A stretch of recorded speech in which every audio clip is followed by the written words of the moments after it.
What do a Wall Street billionaire and a hip-hop mogul have in common? These days, the name Sean "Diddy" Combs is making headlines for all the wrong reasons.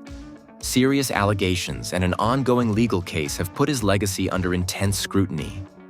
And rightfully so. This video isn't here to excuse or ignore any of that. The legal process will take its course, and the truth deserves to come out in full. What we are doing today, though, is something a little different. We're diving into the business minds behind two men who, at very different points in culture, from very different worlds, built massive empires. One from the boardroom and one from the studio. Warren Buffett and Sean Combs. It's not about who they are as people. It's about what we can learn from how they thought, moved, and built. On the surface, Warren Buffett and Sean Combs, better known as P. Diddy, seem to come from completely different worlds. One wears suits, lives in Nebraska, and drinks cherry Coke. The other made his name in New York clubs, wears designer everything, and throws some of the most legendary parties in the music industry. But look a little closer, and you'll find that these two icons have more in common than you might think.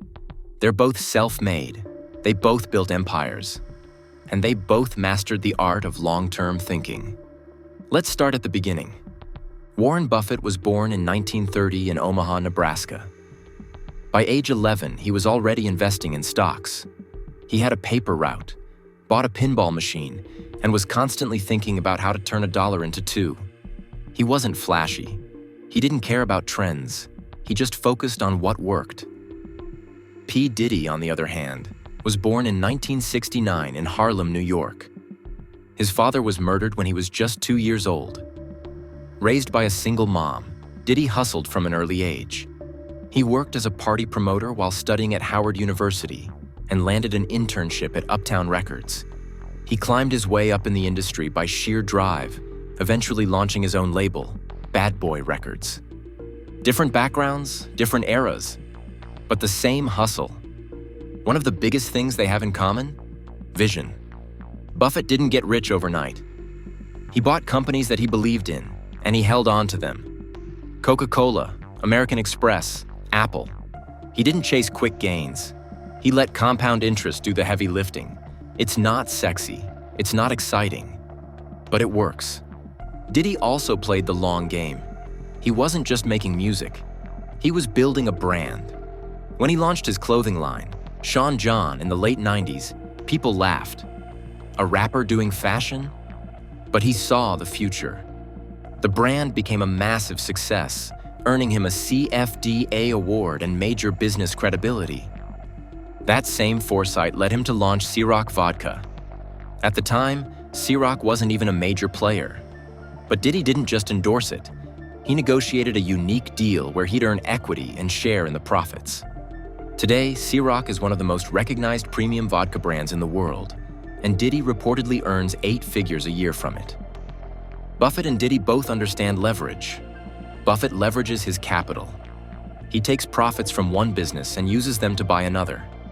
That's how Berkshire Hathaway grew from a struggling textile company into a conglomerate worth hundreds of billions. Diddy? He leverages his influence. He uses his personal brand to drive business success. Whether it's Ciroc, Revolt TV, or his music, Diddy knows that attention is power. And he's turned that attention into serious money. Here's another shared trait: discipline. Buffett is famous for saying that the best investment decision he ever made was saying no more often. He avoids trends. He doesn't touch what he doesn't understand.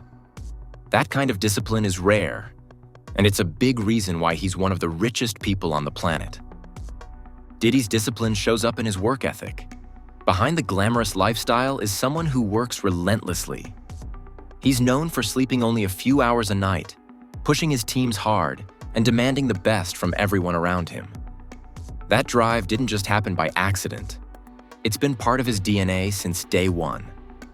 They also share a belief in ownership. Buffett doesn't rent success. He owns it. He buys companies outright or takes significant stakes. He's not interested in trading in and out of stocks. He wants control and long-term value. Diddy took the same approach. He didn't just want to be signed to a label. He wanted to own the label. He didn't want to promote someone else's vodka. He wanted to own a piece of it. That mindset of ownership is what separates entertainers from moguls. Another surprising similarity? Mentorship. Buffett has mentored countless business leaders, from Bill Gates to younger investors who hang on his every word. He believes in passing down wisdom, not just wealth. Diddy, too, has mentored the next generation.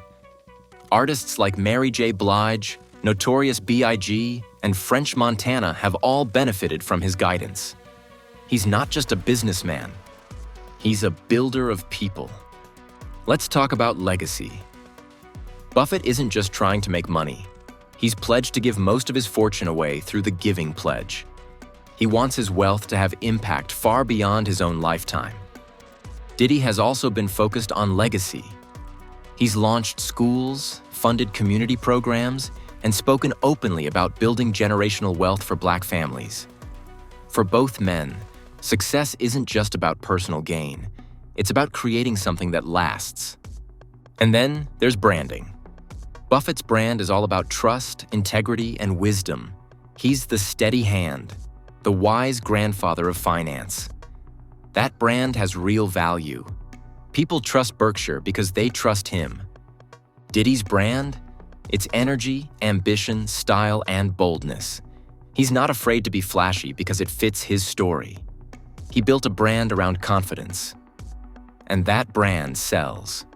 Two very different styles, but both incredibly effective. Now let's talk about risk. Buffett takes calculated risks. He doesn't gamble. He studies. He waits. And when the odds are in his favor, he acts decisively. That's how he picked up huge stakes in companies like Bank of America during the financial crisis. While everyone else was panicking, he was investing. Diddy takes bold risks too, just in a different way. Launching a fashion brand in a competitive industry, betting big on a relatively unknown vodka, building a TV network from scratch. These aren't safe moves, but they were smart ones, because he believed in them and executed them relentlessly. Neither man got where he is by playing it safe, but they also didn't get there by being reckless. They took smart risks, backed by vision and strategy. And perhaps the most important trait they share? Resilience. Buffett has seen multiple market crashes. He's lost billions on bad bets. But he always bounces back. He learns, he adapts, and he keeps going. Diddy has faced lawsuits, controversies, public criticism. He's had business deals fall apart, artists leave his label, and personal struggles in the public eye. But he keeps moving forward, reinventing, rebuilding, refocusing. That ability to keep going, even when things get hard, might be the most important trait of all. In the end, Buffett and Diddy represent two sides of the same coin.